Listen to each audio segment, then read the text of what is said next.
വിശേഷം? എനിക്ക് പരീക്ഷയൊക്കെ എങ്ങനെയുണ്ടായിരുന്നു? പരീക്ഷയൊക്കെ നല്ല എളുപ്പമായിരുന്നു. എനിക്ക് നല്ല എളുപ്പമായിരുന്നു. മാർക്കൊക്കെ എങ്ങനെയുണ്ട്? മാർക്കൊക്കെ നല്ലതാണ്.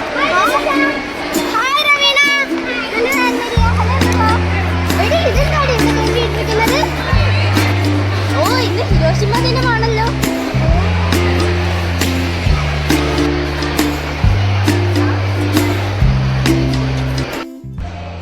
പ്രിയപ്പെട്ടവരെ, ഇത് സഡാക്കോ കുക്കുകൾ. രണ്ടാം ലോക മഹായുദ്ധത്തിൽ അണുബോംബ് വർഷിച്ചപ്പോൾ അതിന്റെ ജീവിക്കുന്ന രക്തസാക്ഷിയായി മാറിയ സഡാക്കോ സസാക്കി എന്ന പെൺകുട്ടി തന്റെ രോഗാവസ്ഥയിൽ കിടന്ന് നിർമ്മിച്ച കൊക്കുകളാണിവ. ഇവ ഇന്ന് സമാധാനത്തിന്റെ പ്രതീകങ്ങളാണ്. ഇന്ന് ലോകം മറ്റൊരു യുദ്ധത്തെ അഭിമുഖീകരിക്കുമോ എന്ന സന്ദേഹത്തിൽ നിൽക്കുന്ന ഈ സാഹചര്യത്തിൽ സമാധാനത്തിന്റെ കൊക്കുകളായ ഇവയെ സാക്ഷി നിർത്തി ഞങ്ങൾ ചെൻഡാൻസിന്റെ മക്കൾ പറയുന്നു, ഞങ്ങൾക്ക് യുദ്ധം വേണ്ട, സമാധാനം മതി.